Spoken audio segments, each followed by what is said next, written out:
नामघोषित भोंदू बाबा अशोक खरात यांच्या विरोधात युवक काँग्रेस चांगलेच आक्रमक झाले।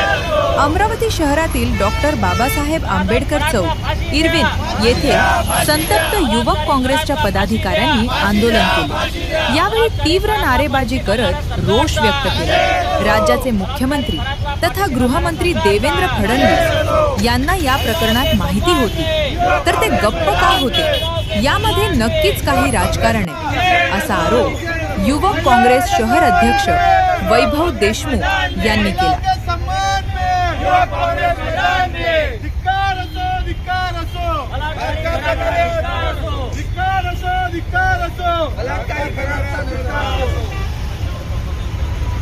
महिलाओं का अपमान नहीं सहेगा हिंदुस्तान, महिलाओं का अपमान नहीं सहेगा हिंदुस्तान, महिलाओं का अपमान नहीं सहेगा हिंदुस्तान।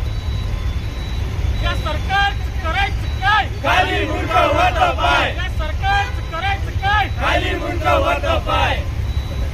फुले शाहू आंबेडकरांच्या महाराष्ट्राला अत्यंत म्हणजे काळीमा फासणारी खाली पाहायला लावणारी घटना या महाराष्ट्रात घडलेली आहे। आपल्याला कल्पना आहे की एक खरात अशोक खरात नावाचा भोंदू बाबा ज्याने एवढ्या म्हणजे महिलांचं शोषण केलेलं आहे, आज ह्या सगळ्या गोष्टी आज उघडकीस येत आहेत। 58 व्हिडिओ त्याच्याकडे सापडले आहेत, अजून किती शेकडो असतील नसतील हे माहिती नाही। म्हणजे महिलांचं शोषण या भोंदूगिरीच्या नावाखाली ज्याने केलेलं आहे आणि या सरकारमधले मोठे मोठे मंत्री, केंद्रीय मंत्री, मोठे उच्चपदस्थ अधिकारी हे त्याचे भक्त आहेत। म्हणजे यांना ह्या सगळ्या प्रकाराची कल्पना नव्हती का?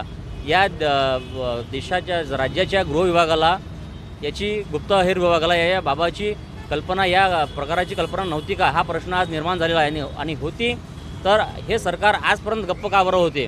या महाराष्ट्रात ही जी घटना घडलेली आहे, आपण वारकरी संप्रदायाचा आपण वारसा सांगतो महाराष्ट्रात, आणि असे भोंदू बाबा जर आज कोणा सरकारच्या अधिपत्याखाली जन्माला येत आहे तर ही चूक सरकारची आहे। आणि हे सरकार, हे गृहमंत्री आणि हे संपूर्ण गृह खातं आज या महिलांच्या शोषणाला जबाबदार आहे असा आमचा थेट आरोप आहे। आणि आम्ही ह्या खरातच्या माध्यमातून या गृहमंत्र्यांचा, या शासनाचा, प्रशासनाचा आणि याला बळी पडणाऱ्या प्रत्येक उच्चपदस्थ जे व्यक्ती आहेत, ज्या या भोंदूवाला बळी पडले आणि त्यांनी महिलांचं शोषण होऊ दिलं, अशा प्रत्येक प्रवृत्तीचा आम्ही आज निषेध केलेला आहे। तर म्हणणं असं आहे की मुख्यमंत्री हे स्वतः गृहमंत्री आहेत।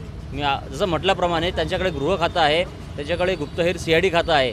एवढे मोठे मोठे त्यांचे मांडीला मांडी लावून बसणारे मंत्री एखाद्या बाबाच्या दरबारात नेहमी जाऊन बसतात, तर त्या बाबाची म्हणजे एवढा आमचा हाच आरोप आहे की मुख्यमंत्र्यांना हे प्रकरण माहिती होतं, यामागे काहीतरी नक्कीच राजकीय षडयंत्र आहे।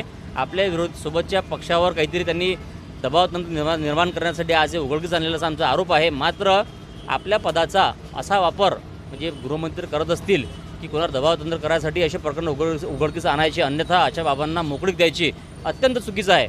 या महाराष्ट्राला हे शोभणार नाही।